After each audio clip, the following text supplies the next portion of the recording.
Olá, boa noite. Muito obrigado a todos que estão com a gente no No3 Podcast, mais uma vez ao vivo aqui, toda quinta-feira, 19h30. A gente está no ar com você, sempre batendo um papo com um convidado ou uma convidada, contando um pouco das histórias das pessoas, do seu trabalho, das suas lutas, das suas aspirações aqui na nossa Santa Maria, na nossa região, no nosso estado do Rio Grande do Sul. E também, por que não, no Brasil e do mundo, né?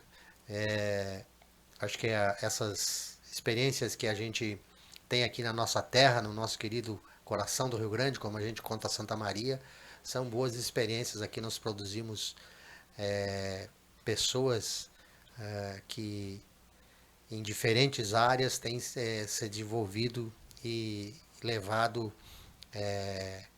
as suas histórias para o Brasil afora, né? Nós tivemos ministros, nós tivemos uma série de pessoas aí que representaram muito bem a nossa querida Santa Maria.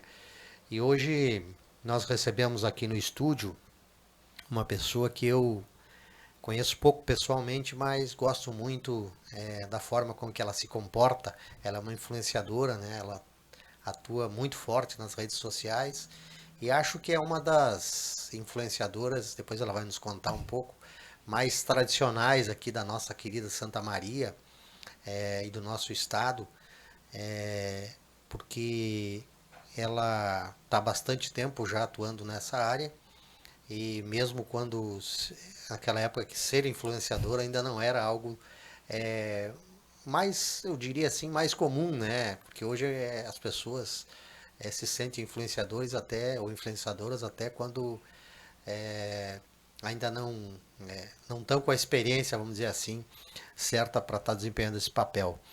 Nós recebemos aqui no estúdio a Michele Torrico, Mi Torrico, né? Seja bem-vinda, Mi. Tudo bem? Boa noite. Obrigada pelo convite. É um prazer estar aqui no programa e poder compartilhar um pouquinho da minha história com você. Ah, coisa boa. É, Nós conversávamos antes aqui no ar, né?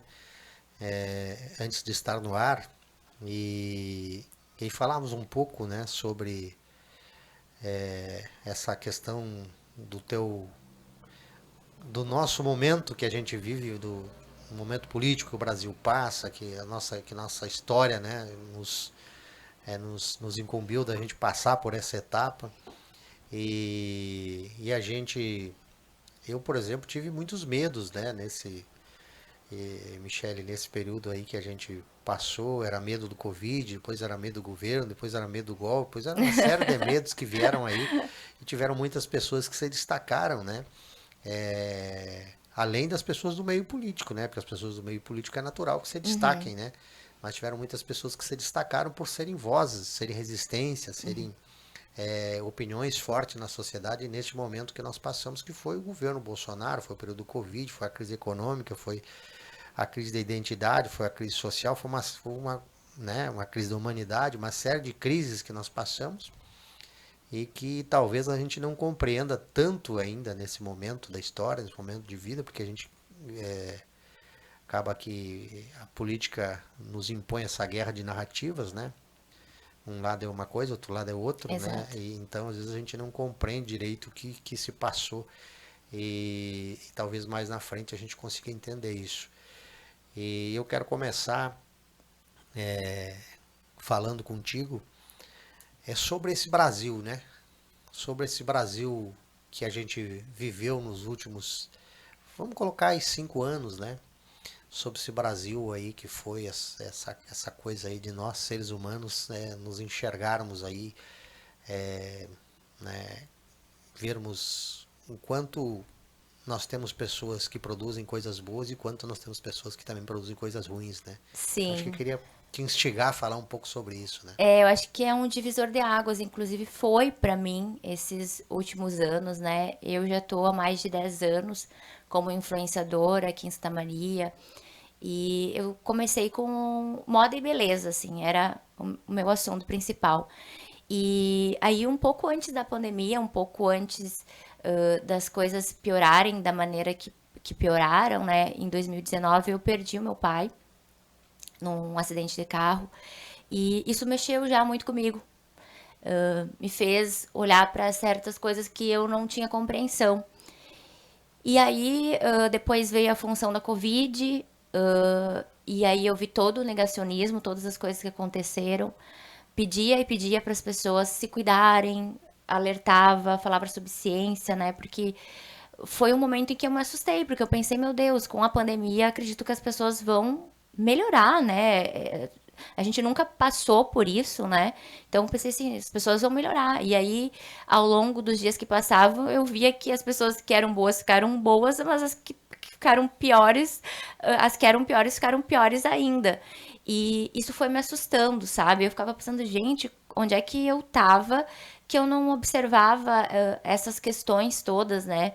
Do nosso Brasil. E aí, nesse período muito da reclusão, eu comecei a estudar também muito sobre o feminismo. E aí eu já fazia muito o processo de autoconhecimento e veio também conhecer além da minha bolha. Tanto que no meu Insta tá ali, furei a minha bolha, porque foi isso, assim. E aí, dentro desse período da pandemia, minha mãe e minha avó vieram a pegar Covid. E eu perdi as duas, né? E então para mim foi muito difícil assim aceitar por pela minha mãe ter negado a pandemia, né? E aí eu me senti muito nessa revolta, nessa culpa de não ter feito mais do que eu podia fazer, de ter alertado ela, enfim. E aí veio essa minha vontade de me posicionar ainda mais em outras questões que antes eu não me posicionava, né? Que eu acho que, assim, como tu estava falando, as pessoas hoje em dia veem a política muito como essa coisa A e B, sabe? Um lado e outro lado. As pessoas não entendem que todos os nossos atos que a gente faz, tudo é política, né? Que nem tu falou assim, eu sei da política partidária, mas tô aqui. Mas tu tá fazendo política, porque tu tá debatendo sobre os assuntos, tu tá trazendo pessoas aqui, então tu tá fazendo a política. E é o que eu digo para as pessoas que me acompanham, todo mundo deveria fazer política, porque todos os nossos atos regem as coisas que acontecem no nosso país, né? E quanto é importante a gente se envolver nisso. E eu acho que muito dessa questão que a gente acompanhou, né, até mesmo antes do próprio governo, e eu digo por mim, porque eu sinto que eu fui influenciada, e quando eu falo para as pessoas, gente, eu já tive do outro lado. Eu entendo essas pessoas que hoje em dia não falam certas coisas, mas não nesse radicalismo, porque eu não era uma pessoa preconceituosa, mas tipo de acreditar em fake news, assim, de mentiras, ou de acreditar na informação da mídia, por exemplo. Ah, e houve a corrupção. Tá, foi a corrupção. A pessoa é o ladrão. Só reproduzir esse discurso, mas sem me aprofundar. Tá, mas como é que foi o processo? O que foi isso? Assim, eu simplesmente eu não me aprofundava na notícia. Eu só replicava aquilo. E eu digo para as pessoas isso, sabe? Não se deixem levar por isso, porque é exatamente o que as pessoas que querem se manter no poder querem. É que tu odeie a política para que tu não se envolva. Então, eu acho que nesse aspecto desses últimos 5 anos, para mim foi isso, assim, foi sair da minha bolha e enxergar o papel fundamental da política na vida de todo mundo. Por mais que a gente ache que às vezes não vai influenciar na nossa vida, vai influenciar na nossa vida. E como influenciadora, tu trabalha a questão da moda, da beleza feminina, enfim, a beleza de um modo geral, né? Sim, Eu acompanho um pouco lá nas tuas redes e, e isso nós temos muita gente já trabalhando nesse mercado. Foi um mercado que cresceu bastante, né? E ele ainda continua em expansão, não? sim, sim. A indústria da beleza é a que mais cresce, né? E lucra com a insegurança da mulher também. Até eu mudei o meu discurso quando, nesse meu processo todo de entender sobre feminismo, eu li o livro O Mito da Beleza. E para mim foi a virada de chave, assim, e foi algo que eu olhei pra dentro de mim e pensei, meu Deus, como é que eu vou seguir trabalhando se hoje eu entendo que, de repente, o que eu falo para as pessoas que me acompanham pode influenciar negativamente na vida delas. E aí eu chorava de noite, pensava, vou ter que parar de ser influenciadora, porque como é que eu vou abordar? Então hoje eu trabalho com marcas que tratam de beleza, mas eu seleciono as marcas que realmente tenham um outro propósito que não seja realmente só o lucro, né? Já hoje em dia eu deixo de trabalhar com empresas que vendem milagres, pílulas milagrosas que vai crescer cabelo, que vai não sei o quê, e para ter esse cuidado para não enganar as pessoas nisso, né? Eu acho que dá para te abordar beleza, eu acho que a beleza ela é singular e ela também uh, tem várias formas de tu ver a beleza, né? Às vezes o que é belo para mim não é belo para ti e enfim, e a gente pode abordar isso de uma forma bem clara para as pessoas. Então eu sigo com essa pauta, mas trazendo um outro olhar para a beleza. Que bom, né? Eu acho que a gente precisa, tanto a mulher quanto o homem, né? Mas a mulher, ela, desde que nasceu, ela foi preparada, né? Para ser bonita, né? Para ser bela, né? E basicamente eu acho que era isso, né? Ser bela é cuidar do homem, cuidar da casa, cuidar Sim, da cozinha, bela, né? recatada e do lar. É, isso aí. E, e romper essa barreira tem sido cada vez um desafio maior, né? Até porque a nossa sociedade ela é muito hipócrita, né? Nós vimos que ela Exatamente. é hipócrita porque o preconceito, a homofobia, enfim, todo tipo, né, de racismo, de coisas que agridem os outros, eles eram ditos antes das redes sociais, elas estavam expressos, porque antes das redes sociais eram grupos de conversas, né, Sim, que exato. existiam, né? Então as pessoas tinham isso, mas eles tratavam como se fosse uma brincadeira, né? O mimimi. Como se fosse um mimimi. E com as redes sociais a gente viu que as coisas viraram agressivas, né? E depois começou a aparecer o quanto existe esse preconceito impregnado na nossa sociedade e ele é forte demais, né? É, Ele é estrutural. forte demais. E vencer isso é um grande desafio, né?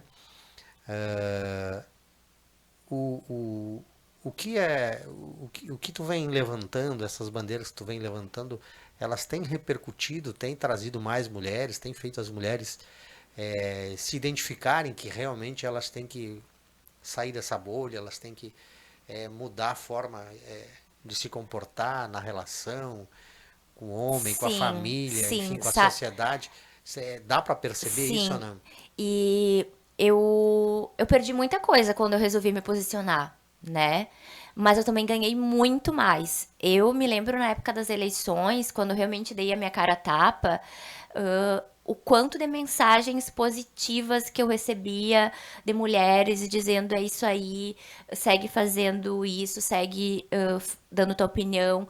E até mesmo antes de eu me posicionar politicamente, quando eu já abordava sobre feminismo, sobre relações abusivas, teve uma vez que uma seguidora me mandou um texto enorme dizendo que ela tinha se separado do marido, que ela vivia uma relação abusiva e que ela só conseguiu notar isso por me acompanhar.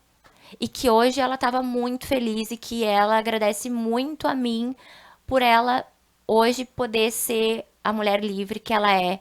E eu já recebi outros relatos também, mas o dela foi um texto assim enorme, sabe? E a pessoa abrir a vida dela pra mim e contar coisas íntimas é algo que pra mim não tem preço, sabe? Essa confiança que as pessoas têm em mim. Então eu ganhei muito mais confiança, credibilidade das pessoas que me acompanham. A gente diz que o mundo tá polarizado, então se tem metade que me odeia, tem metade que me ama. Então eu fico tranquila nisso, né? Mas foi muito prazeroso ver essa transformação e ver que cada vez mais que eu falo com as mulheres e quando eu falo também até pro combate das fake news, elas se envolvem, elas se postam, elas começaram a não ter medo, sabe?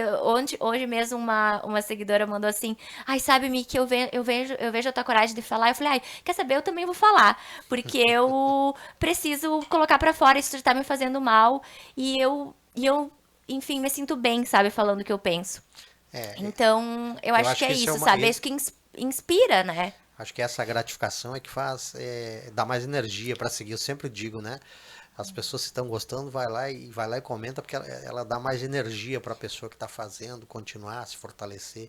Quer dizer, dá o caminho que é certo, né? Exato, o meu esposo, às vezes eu tô mexendo no meu celular e ele vê eu chorando porque eu tô lendo alguma mensagem de alguém que mandou algum recado pra mim e que realmente tu pensar que tu tocou a vida de outra pessoa, né? Mesmo que seja do outro lado da tela, que tu nem conhece aquela pessoa, é algo que, pra mim, é o que mais vale. Eu digo, hoje em dia, influenciar essas mulheres e todas as pessoas que me acompanham em algo positivo é muito mais importante do que simplesmente fazer ela comprar uma roupa ou influenciar ela a comprar um produto, sabe? É algo que vai fazer sentido pra ela. E pra mim, isso que é o mais importante no meu trabalho. Estamos aqui com a Mi Torrico, né? Michele Torrico. É Michele, né? Michele, É, aham. Michele, né? Michele Torrico, ela é influenciadora. Lá no nosso card tá que ela é mãe influenciadora, criadora de conteúdo, feminista. E nós já falamos um pouco sobre influenciadora, sobre feminista, né? Ela é consultora de imagem. E, não, beleza, sobre dicas de moda nós também já falamos aqui. E eu queria te perguntar um pouco sobre essa questão da imagem, né? Tem tem pessoas que trabalham a imagem de maneira profissional, né? Uhum. Especialmente os artistas, os políticos, enfim. E, e tem o dia a dia, as pessoas do dia a dia, né? Que vivem aí, que vão, né? A pessoa que está procurando trabalho, a pessoa que está no trabalho, a Uhum. pessoa. Tu tem dicas assim de imagens para as pessoas, assim, o que que é bom, como é que se comporta? Tu produz isso lá Não, no teu, não, eu nas tuas redes não. sociais ou não? Não, eu fiz o curso de moda quando eu tava grávida, né? Fiz online, porque eu já fazia fotos para as lojas e às vezes eu não gostava muito das composições e tal. E aí, quando eu tava grávida, eu falei: não, vou fazer o curso de consultoria de imagem, porque daí, quando fizer o meu trabalho, eu também ofereço esse outro serviço, né? De consultoria, de montar look e tudo mais. E aí até utilizei um pouco depois, e depois eu fiz um curso da Ecole, que é o que eu disse ali na minha bio, que a metodologia da escola é uma escola francesa que a metodologia dela é ser para vestir. Então, foi meio que no meu processo de autoconhecimento também que eu fiz o curso, mas para me conhecer e conhecer essas técnicas de autoconhecimento na vestimenta. Então, eu fiz o curso, eu dei pouquíssimas consultorias, mas eu usei isso pra mim, sabe, como o lema da minha vida, ser para vestir, que eu acho que às vezes as pessoas tentam montar personagens na própria imagem que depois elas não sustentam, porque não é essa verdadeira essência delas, né? Então a metodologia da escola ela é voltada para o autoconhecimento da cliente, para que ela se vista e ela se enxergue na essência que ela é, né? Então é nesse sentido. E aí é isso que eu falo para as pessoas. Até ontem ou hoje compartilhei um vídeo de uma que também se formou na Ecole e ela falando até sobre cartela de cores, dizendo, gente, não se prendam a isso, não se coloquem em rótulos. Então, o que eu gostei da escola é isso, sabe? Até a professora Vandressa, ela fala muito sobre isso, sobre essas questões que eu já falei aqui sobre do livro do Mito da Beleza, pra gente não se encaixar em padrões, não ficar... Porque não existe receita mágica e receita que vai funcionar para todo mundo. Nós vivemos vidas diferentes, rotinas diferentes, então aquilo que funciona para mim não vai funcionar para outra pessoa. E, enfim, são coisas que a gente tem que quebrar da nossa estrutura, né, da sociedade. A gente sempre eu sei que a vestimenta ela comunica, né? A primeira impressão é a que fica, mas acho que a pessoa é muito mais do que ela veste. Então, eu não quis focar nessa parte da imagem, porque eu acho que primeiro a pessoa precisa se conhecer, para depois ela entender aquilo que ela quer comunicar com a vestimenta. E esse processo de conhecimento as pessoas conseguem fazer sozinha, a maioria das pessoas, ou, ou tem que. A parte de fazer sozinha é tu querer olhar para dentro, né? Que essa é a pior parte. Eu fiz com terapia, fiz com várias técnicas, reiki, enfim, todas as terapias que são voltadas para autoconhecimento.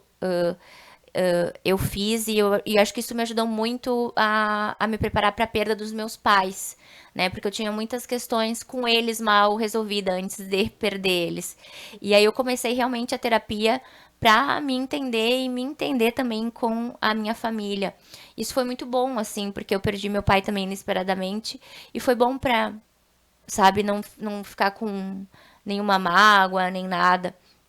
Eu acho que o primeiro passo do autoconhecimento é tu querer se conhecer, porque a gente é cheia de erros, cheia de defeitos, a gente não tem só qualidades e olhar para dentro não é fácil.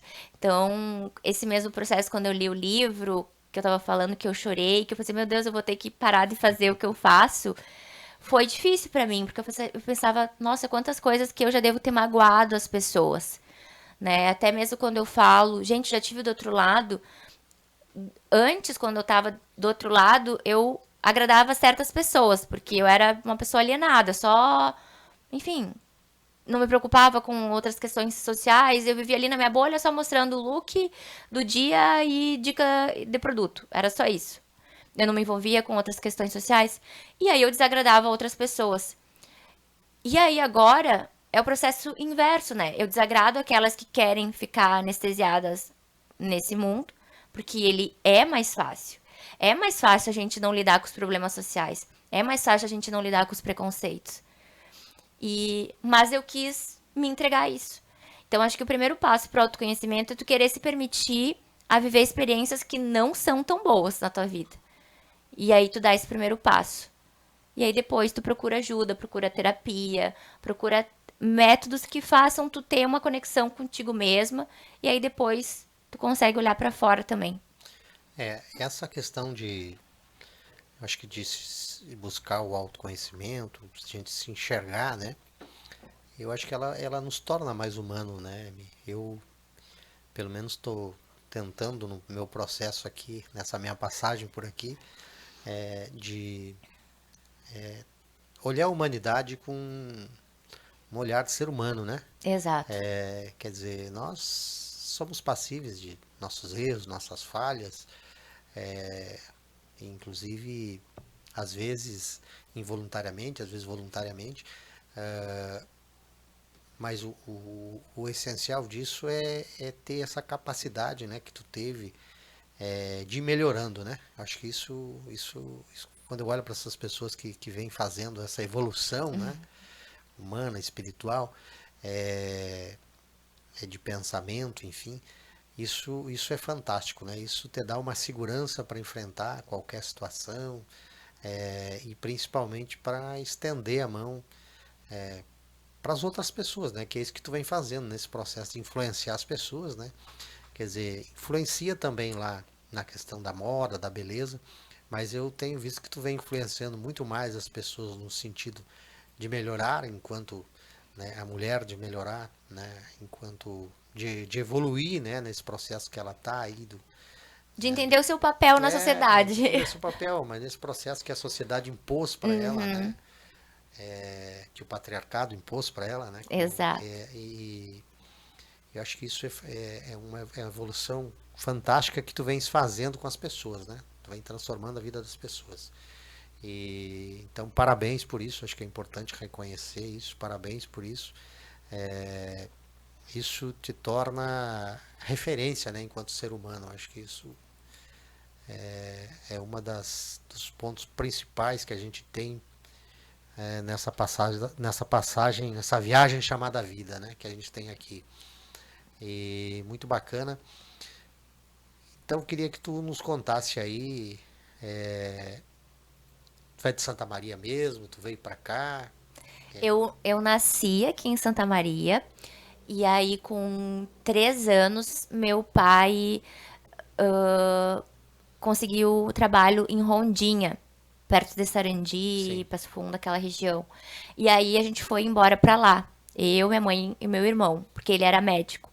E aí eu passei a minha infância lá em Rondinha, depois um pouco da adolescência em Sarandi.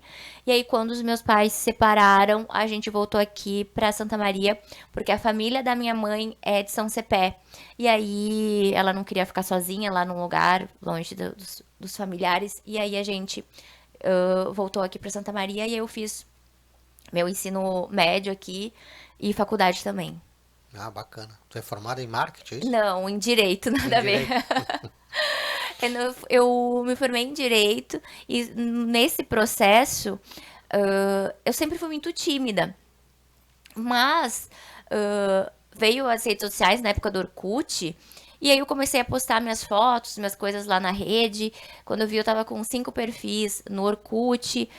E aí na época tava surgindo o Facebook também. E aí fui pro Facebook, aí foi nessa época que eu fiz a minha fanpage. E, e aí, nisso tudo, uma equipe da Pastel Store me convidou para fazer uma participação num seriado Sol da Boy aqui, que era a gravação. E aí eu fui participar com a equipe e fazer uma participação como coadjuvante ali na série. E aí o pessoal começou a me chamar de novo pra gravar. E aí com eles eu fui vendo algumas coisas de técnica de gravação. E aí, nisso, a minha fanpage, que era Closet by Michelle Torrico, tinha estourado no Facebook, assim, pessoal comentando, seguindo. E aí, um canal de TV entrou em contato comigo pra transformar a minha fanpage num programa da televisão. E eu falei, meu Deus, mas eu nunca apresentei, nunca falei nem nada. E nessa época, a recém tava vindo o Snapchat, que era os vídeos. O Instagram apenas era foto, não tinha vídeo. E aí aí falei com o pessoal da Pastel, porque eu ia precisar de uma produtora, eles estão, vamos junto. E aí durante um ano eu apresentei o programa Closet by Michelle Torrico no canal da NET, pois a NET fechou. E aí eu foquei na internet, porque nesse período todo veio o Snapchat, e aí veio os vídeos do Instagram, que é os stories hoje em dia. E aí eu comecei a me comunicar mais pelo vídeo. E aí as coisas foram fluindo e foram surgindo assim, naturalmente. E como que a timidez passou? Não deu tempo mais de olhar para ela ou ela continua? Sabe, foi assim. Hoje, logo no começo, eu tinha vergonha de tirar foto. Quando eu tinha que fazer ensaio fotográfico na rua, eu falava, ai meu Deus, as pessoas vão achar quem é essa louca no meio da rua fazendo foto. E hoje em dia, pra mim, é tão normal que é como se não tivesse as pessoas ali, sabe? Quando eu gravo stories também. Hoje eu tava gravando no supermercado, também lá gravando. Às vezes eu vejo que as pessoas olham e pensam, o que essa menina tá gravando aqui? Às vezes fazer compra. Mas pra mim, que hoje em dia é super normal. E foi uma coisa que me ajudou, eu acho, a mandar essa timidez embora, porque na época de colégio nem apresentação do colégio eu gostava de fazer porque eu morria de vergonha. Então foi algo que foi naturalmente sumindo da minha vida. A dica é enfrentar, né, Michele? Né? Tem que Exatamente. enfrentar, A tem que dica é fazer. começar, dar o primeiro É, passo. exato. Eu também, é, quando eu era jovem, lá em Barbacena, né, Adalberto Pipe, nosso diretor aí da 1293 produtora, que está colocando a gente no ar, aí eu e a Michele, e nos coloca todas as quintas-feiras aí, que a gente inclusive, Michele, convida as pessoas para vir conhecer aqui o estúdio da 1293 produtora, estúdio muito bacana, se quiser fazer seu podcast, quiser fazer programa de rádio, enfim, qualquer vídeo, enfim, pode vir para cá que vai ser bem tratado aqui. O Adalberto Pipe sabe cuidar da gente. E, e quando eu comecei a falar em público, né?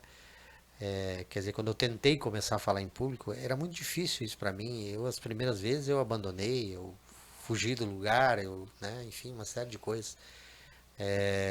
E quando eu me pergunto qual é o meu maior medo que eu tenho, eu sempre digo, meu maior medo é falar em público. Mas falar no microfone, falar em Uhum. público, mas com o processo a gente perde isso, né? Então acho que isso é uma dica boa para quem quer começar na internet aí, né? Acho que é enfrentar, né? Fazer o primeiro, segundo, terceiro, vai errando até que tu vai. Exato, porque tu vai se criticar, as pessoas vão criticar, e eu sempre digo isso. Assim como para a questão política, ou a gente vai agradar ou a gente vai desagradar. e vai ter quem vai gostar e quem não vai gostar. Então a gente não dá pra deixar de fazer as coisas te preocupando se as pessoas não vão gostar, porque vai ter quem vai gostar. Então acho que é isso, sabe? Não se preocupar com a opinião alheia, com o que as pessoas vão dizer. Acho que só faça, sabe? Se tu tá fazendo, se tu tá gostando, é isso que importa. As pessoas vão se identificar.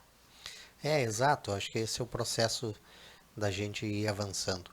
É, Queria voltar um pouco mais para a questão, não da política, mas da nossa vida, né? Enfim, eu tô tentando tirar um pouco do termo política, porque É as assim. pessoas já acham que é partidária, né? Na É, verdade, mas é até política bom falar política, porque as né? pessoas têm que perder esse medo de falar de políticas. Ai, a gente não fala de política, falar de política é chato. Não, a gente tem que falar de política, mas a gente tem que entender que uma coisa é política partidária, outra coisa é É. a política que são os nossos atos todos os dias. E até a política partidária, né? As boas pessoas, elas têm que se inserir na política partidária, têm que concorrer, têm que disputar Sim, cargos, exato. porque senão só os maus continuam lá, né? Se a gente não gosta deles, né? Eles continuam lá se a gente não vai e não disputa. E o que eu queria te perguntar é o seguinte: é, o feminismo, ele é uma bandeira política ou é uma necessidade que a nossa sociedade precisa compreender que ele tem que estar presente, né? Porque o machismo já nos foi imposto, né? Então ele está presente, né? As pessoas só tentam esconder que ele está presente, né? É, as pessoas têm que entender que ele é um movimento político, né? Mas ele não é um movimento político partidário. E como eu estava explicando, tudo que a gente vive é política. Principalmente quando a gente é mulher, tanto que tá no link na minha bio, tá? Tudo é política quando é mulher. Porque dentro da sociedade patriarcal, a mulher foi feita para procriar, para cuidar do lar. Então, a gente faz parte desse sistema para esse sistema funcionar. E aí, quando as mulheres querem sair fora do que foi imposto pela sociedade, aí a gente é tida como a bruxa, a mal amada, né? A feminista é sempre pintada como isso. E aí eu sempre explico para as minhas seguidoras exatamente isso, porque o, o próprio patriarcado pinta o feminismo como algo ruim, que a mulher vai perder a feminilidade ou, enfim, vai querer abandonar a família, mas o feminismo nada mais é do que a gente buscar a nossa igualdade com o homem, né? E o bolsonarismo tratava as mulheres que tinham uma opinião semelhante à tua como de esquerda, né? Sim, E mulheres, inclusive. é porque historicamente, se a gente for ver, né, a esquerda realmente ela é voltada para questões sociais, né?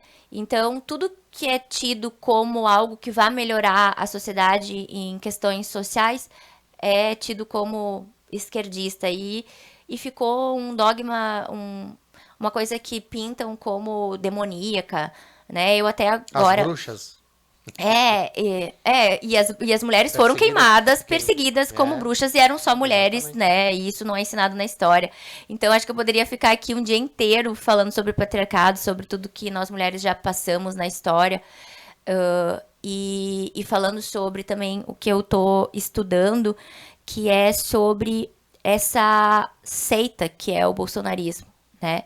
Eu tenho estudado muito sobre documentários sobre seitas e sobre como é que funciona esse controle da extrema direita sobre várias questões e realmente historicamente, se a gente for ver, é muito assustador, sabe? Eu tava vendo até o documentário A Família agora que tá no Netflix, que é um livro que estuda sobre a religião usada como forma de dominação do poder e é muito bizarro a gente ter visto, né, o quanto o bolsonarismo se utilizou dessa técnica aqui para enganar as pessoas, né, até para propagar mesmo esse ódio à comunidade LGBT, que a gente vê que eles falam muito sobre família. Ai, preservar a família. E esse documentário é a família, porque é isso que eles querem preservar, essa estrutura de dominação,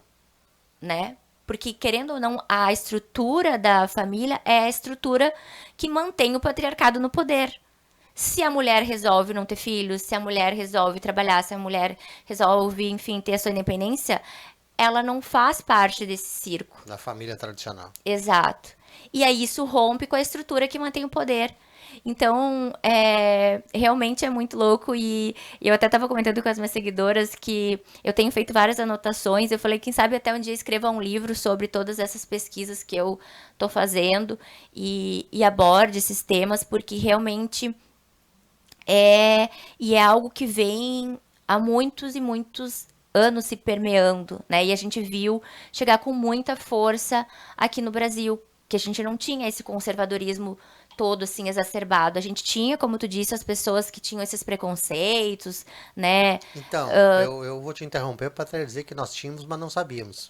Exato. Ou Então, talvez não soubéssemos o quanto era grande. exato. Então a gente tinha aqui, principalmente no sul, que a gente tem, né, uma tradição muito machista. Então a gente sempre tinha esses preconceitos, mas eles estavam ali embaixo do tapete, né, escondidos dentro da gaveta. Porque as pessoas não tinham alguém que desse voz para isso.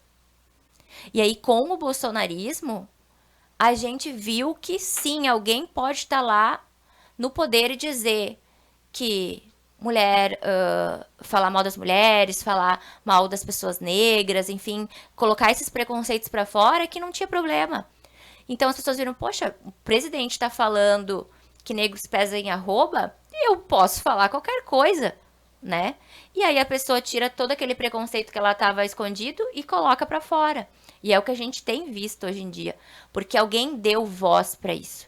E é isso que eles fazem dentro desses processos de pegarem essas pessoas na religião e assim eles vão dizendo que são a comunidade LGBT que vai acabar com a família, sendo que é a própria família que acaba com a família, é o homem que trai, ou a mulher que trai, ou é o pai que bate na filha, ou é o pai que abusa, ou é o tio que abusa, o vô. Agora esse já saiu até um caso de um avô que abusou das netas e bisnetas. Então, não, sabe, a gente não tem dados que digam que a comunidade LGBT acaba com a família. A própria família acaba com a família. Só que eles vendem isso e colocam toda essa comunidade, todo esse grupo que está do lado da esquerda, como pessoas que vão acabar com tudo.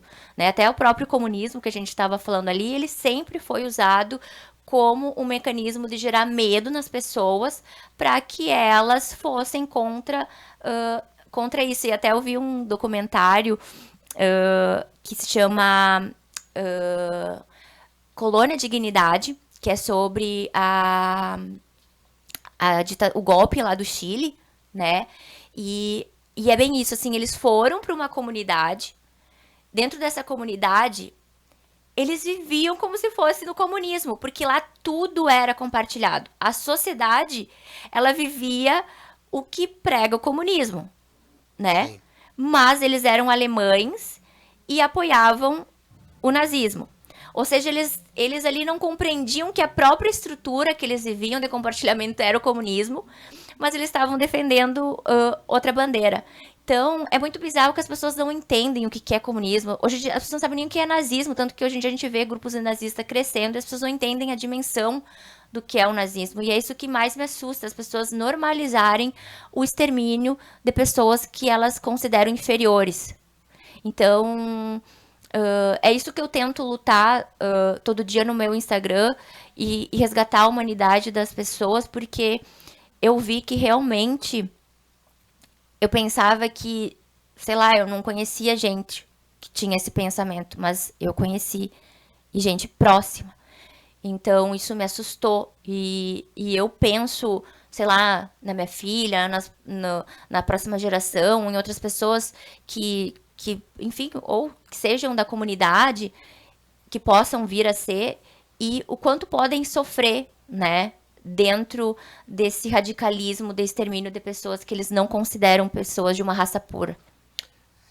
Eu há 10 anos atrás, eu vou dizer 10, talvez um pouquinho mais, um pouco menos, eu não tinha dimensão de que nós poderíamos ter no nosso meio, assim, pessoas, não só pessoas com esse pensamento, com essa vontade, com esse desejo, né? Porque as pessoas que pensam também vão desejando isso, né? Uhum. Elas vão chegando até a prática, né? E agora a gente vê as pessoas sem vergonha nenhum, sem pudor nenhum, né? Agredindo o outro, atacando. O pessoal queria se armar para matar, porque o pessoal queria, enfim, as coisas mais absurdas que eu pensei que a humanidade já tinha superado, né? Que isso era o tempo que se guerreava ainda a tiro de fuzil, que isso existia na humanidade, mas não, né? Então, a presença desses movimentos para melhorar a nossa sociedade, ela cada vez mais se faz necessária, né? É urgente e necessário, vamos dizer Sim, assim, né? exato. Que a gente comece a discutir, a debater essas temáticas aí, qual é o futuro que nós queremos, para onde nós vamos, o que nós vamos deixar para os filhos, para os netos, né? Que esse é o grande desafio, porque eu trabalho muito a educação para o trânsito, né? Sou presidente da Associação Brasileira dos Usuários de Ruas, Estradas e Rodovias, ABUR, e aí lá eu costumo dizer às vezes, logicamente que nós temos que trabalhar também as pessoas da nossa idade e as mais velhas como motoristas, como para melhorar como motorista, mas eu costumo dizer que essa nossa faixa ela tá perdida já como motorista. A gente tem que trabalhar mais as crianças que Uhum. vêm aí, enfim, para melhorar, para ter motoristas melhores, que respeitem as regras, que não sejam, não usem o veículo como arma contra si, contra os outros.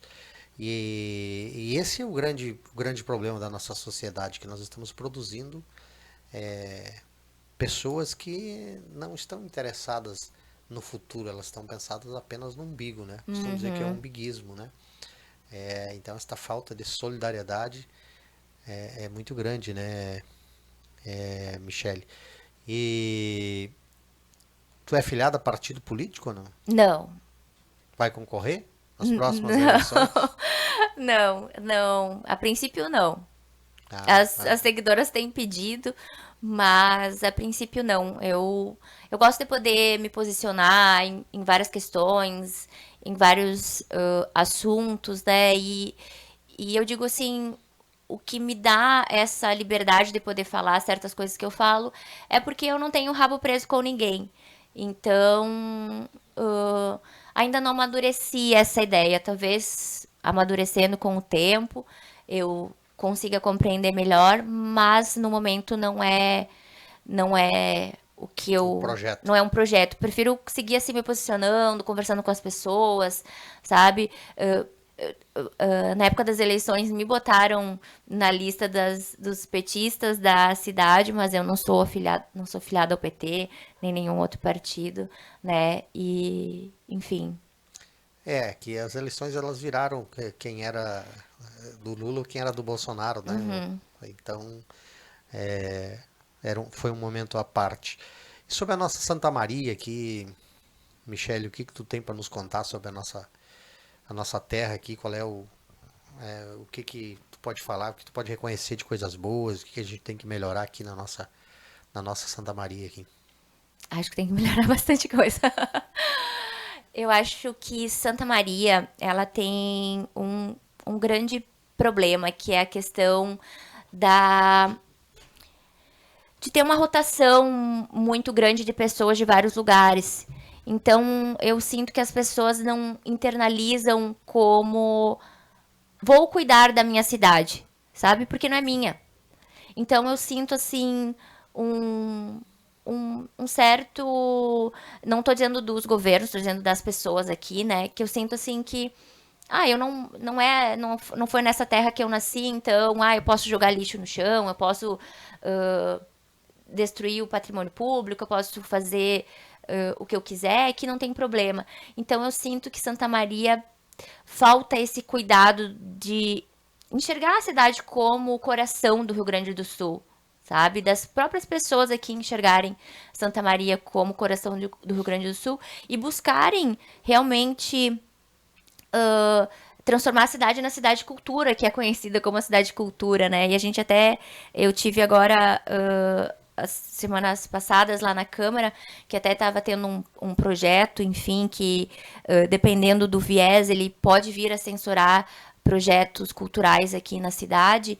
E é isso, sabe? A gente, em vez de fomentar a cultura, fomentar a educação, projetos, as coisas não ocorrem. Eu sinto que Santa Maria é uma cidade grande em tamanho e pequena na mentalidade. E que ainda tem pequenos grupos que concentram o grande poder da cidade. E que aí tu quer fazer algo pra melhorar e aí as coisas não vão pra frente, sabe? E interessante, né, que eu tenho um pensamento muito semelhante com o teu, né?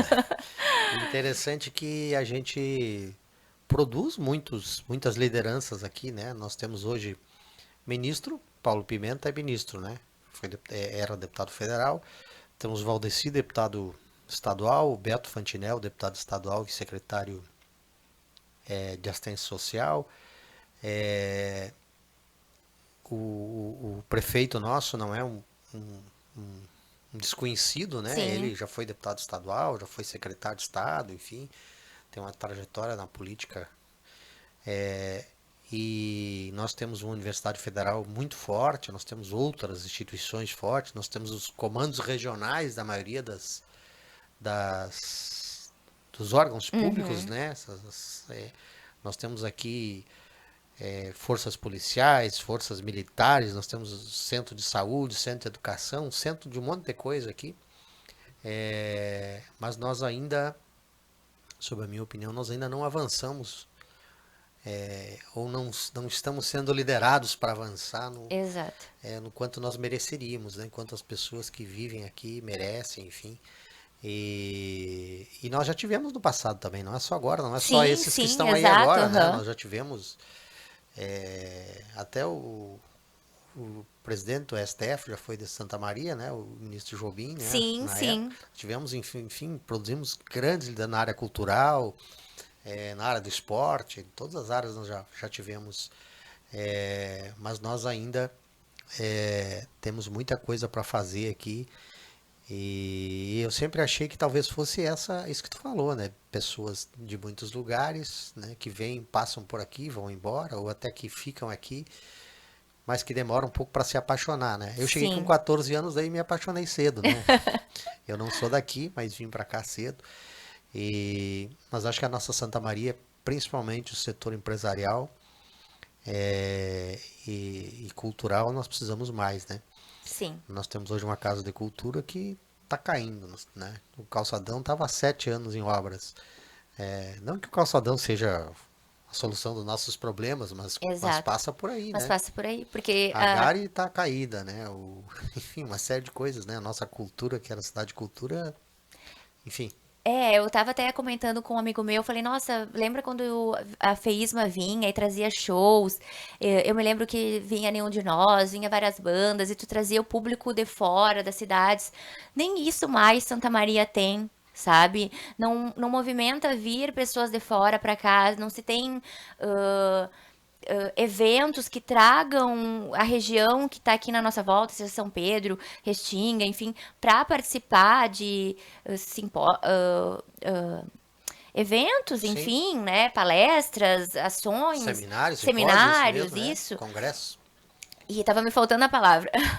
E eu sinto que é isso, sabe? Tem tanta coisa pra fazer na cidade, os parques mesmo, a gente vê que as coisas começam e não seguem. E eu acho que esse é um grande problema da gente não entender política, né? Que passa governo e entra governo e passa governo e as pessoas não pensam num projeto único de seguir aquilo que tá dando certo. Não, não, mas se essa é a minha ideologia, vou parar, não vou seguir, não vou continuar.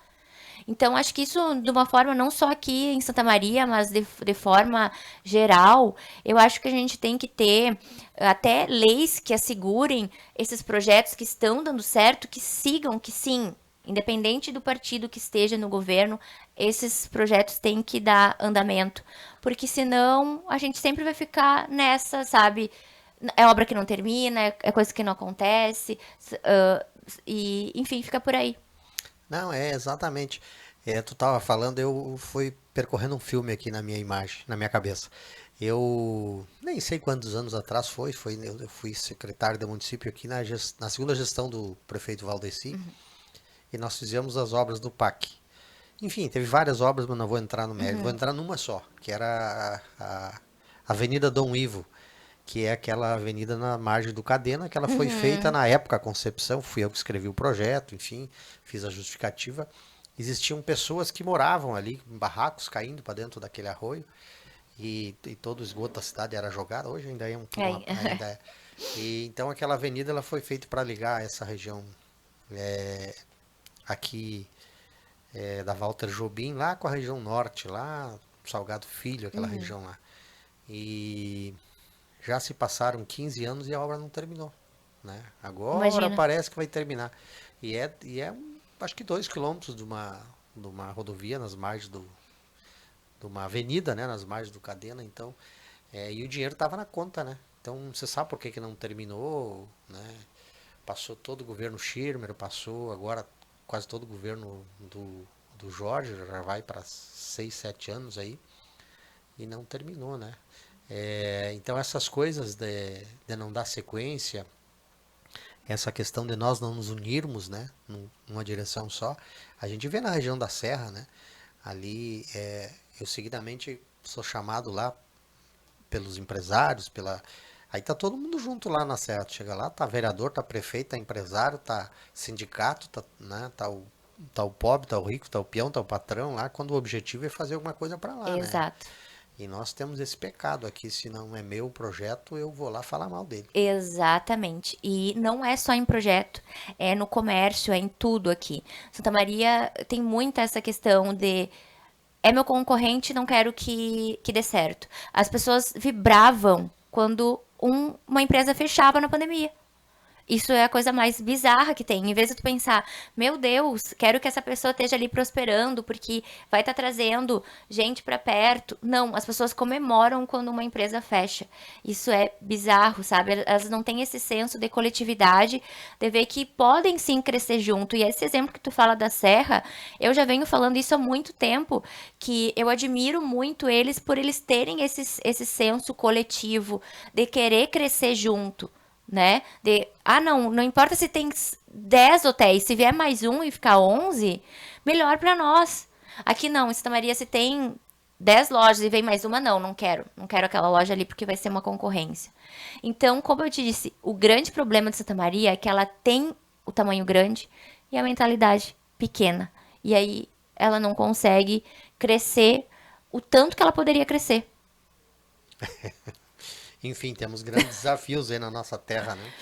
Mas vamos lá, né? Coragem e pensamento positivo, a gente avança aí. E educando as pessoas para cobrarem, né? Para cobrarem dos políticos e se envolverem nisso. Eu mesma, agora eu pedi pro pessoal, porque eu fico ali falando, mas eu falei, quando tiver projetos, me mandem, me compartilhem, se for algo que eu possa agregar, porque nem sempre eu consigo acompanhar. E é isso, a gente não tem a dimensão de que essas pessoas que estão lá estão ditando as nossas leis.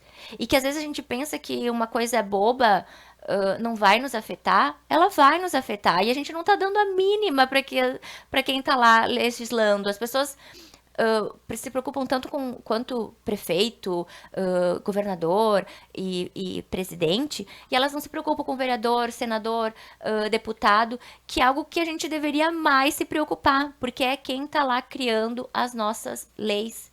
E isso é o mais importante, porque as leis afetam todo mundo. Então as pessoas têm que se envolver, têm que cobrar, têm que ter voto consciente e têm que se envolver na política. Falar de política não é chato. As pessoas nem lembram quem votaram na última eleição, né? Exatamente. É um absurdo isso. Estamos aqui então conversando com a Michele Torrico, influencer aqui da nossa Santa Maria, mãe, né, de uma menina, né? 12 anos. 12 anos, 12 anos, que bom. Terá grandes desafios, então também Já estou tendo. nessa área aí. A minha já está com 19, os desafios já estão menores, mas ainda tem pela frente.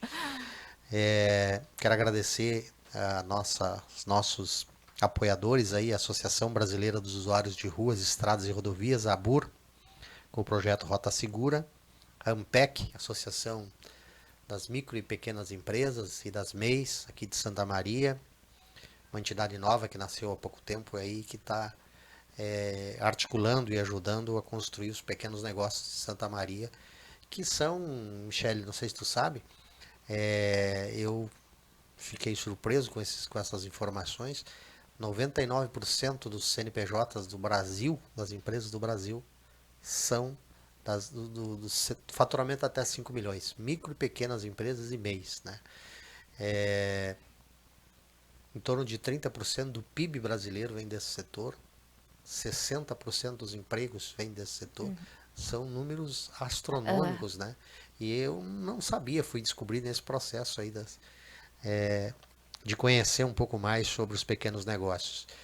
E também agradecer a Verona Piscinas, né? Que está sempre com a gente. Ela fica ali perto do Stock Center, né? Então o pessoal lá na Avenida Elvio Basso, quiser comprar aquecedor, fazer a piscina, né, para o verão, chega lá, que a Verona está sempre com a gente. E a 1293 produtora aqui do nosso amigo Adalberto Pipe, que está escondido ali atrás da câmera, operando os equipamentos aqui nesse estúdio maravilhoso. Muito obrigado, 1293, por colocar a gente no ar. E Michele, para nós encerrar aí a nossa noite de quinta-feira aí, passa quando a conversa é boa, passa rápido, Passa. né? Passa rápido, então já estamos há quase uma hora aí batendo esse papo. E olha que eu gosto de falar. Eu nem perguntei a metade das coisas que eu queria te perguntar. Mas eu queria deixar aí para te finalizar, né, essa tua participação aqui. Se tu quiser xingar alguém, quiser falar bem de alguém, quiser falar de política, quiser falar de feminismo, quiser falar sobre Santa Maria, sobre o teu trabalho, fica à vontade aí, porque nós vamos ter que trazer de volta aqui, né, ali na frente ali. Vamos deixar passar uns dias aí, logicamente, porque nós temos tido uma demanda muito grande aqui. Eu acho talvez até porque tem poucos podcasts aqui em Santa Maria, a gente tem tido uma demanda muito grande. Nós estamos com 3 meses de agenda fechada já pela frente aí. Tem Coisa tantas boa. pessoas boas que podem, né, vir contar um pouco das suas histórias e inspirar pessoas, né? Porque esse é o fato que esses microfones promovem, são inspiração nas pessoas, né? Porque muita gente olha aquela mulher maravilhosa lá no Instagram, né, nas redes sociais lá, e diz, como que ela chegou aqui? Qual foi o processo para ela chegar aqui, né? Então, contar isso, acho que faz com que as pessoas possam se inspirar. Dizer, eu também posso daqui a pouco, né? Ela começou lá Sim. assim, né? Tinha medo, tinha um pouco de timidez no início e hoje tá aí, né? Vive quase 24 horas, né? Eu sei que é puxado, às vezes a gente tá do lado de lá, acho que é só aqueles stories que tu fez, mas na verdade tem uma série de redes que participa, é dia e noite quase no vídeo, né? Sim. Eu queria primeiramente agradecer o convite, te parabenizar pelo podcast também, por trazer diversidade para falar o que tu pensa, falar sobre assuntos que muitas vezes são cerceados aqui em Santa Maria. Queria parabenizar as empresas que te apoiam também, porque eu sempre digo isso também para as empresas que me apoiam e que seguem me apoiando. Eu acho que tu poder permitir que a pessoa seja quem ela é, fale aquilo que ela pensa, é de uma hombridade muito grande. Ainda mais quando a gente vê que neste período teve muita gente que sofreu retaliação. Então, parabenizar essas empresas. Já fica aí também essa dica para quem me segue, está acompanhando, já seguir as empresas, porque eu sempre gosto de ressaltar isso, empresas que valorizem a diversidade, o posicionamento, porque eu acho que isso é o mais importante. Então, mais uma vez, obrigada pelo convite, parabéns por esse teu projeto, que siga aí trazendo cada vez mais as pessoas para falar das suas histórias e inspirarem, assim como talvez eu vou inspirar alguém, vai vir outra pessoa que vai inspirar, até porque cada pessoa tem uma história e uma vivência e uma vida, né? Eu digo, a gente nunca dá para comparar. Eu até nem gosto de dizer para as pessoas se seguirem meus passos, porque eu sei dos meus privilégios. Então, eu sempre gosto de dizer, valoriza as tuas conquistas, vai fazendo o teu caminho, porque para mim foi fácil. Eu não posso dizer para as pessoas é fácil, porque para muita gente não é. Muitas vezes quando eu precisei trabalhar, a minha mãe estava ali para ficar com a minha filha, ou meu esposo, ou eu não tinha preocupação na época para pagar uma conta. Então, até ali para mim foi fácil.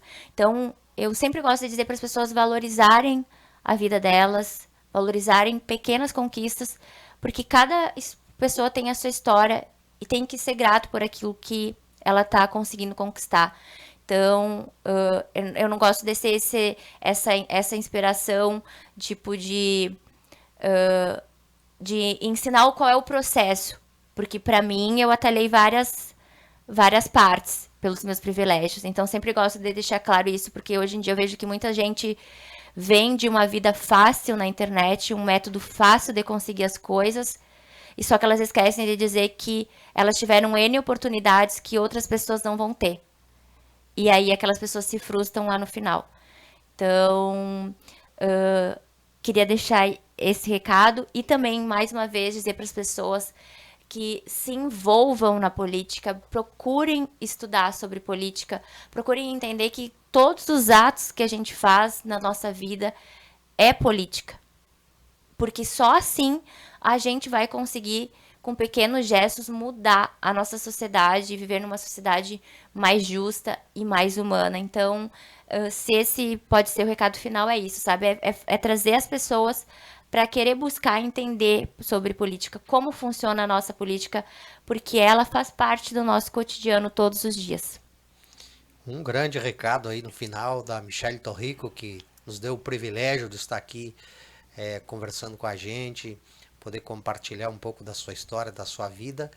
E nós aprendemos muito aqui hoje, né? Eu aprendi e com toda certeza quem está em casa e que está nos assistindo ao vivo, que vai nos assistir depois, também conseguiu conhecer um pouco mais da Michelle. Toda quinta-feira, 19h30, no 3 Podcast, ao vivo, pelo YouTube. Nosso canal no YouTube é Podcast no 3 e pelo Facebook, no 3 Podcast. Então você já está convidado a seguir nossas redes, acompanhar, curtir, colocar o sininho, tudo que for possível aí você faz lá e esteja com a gente aí, que sempre vai ter uma boa história aqui nas quintas-feiras. Valeu, gente, grande abraço!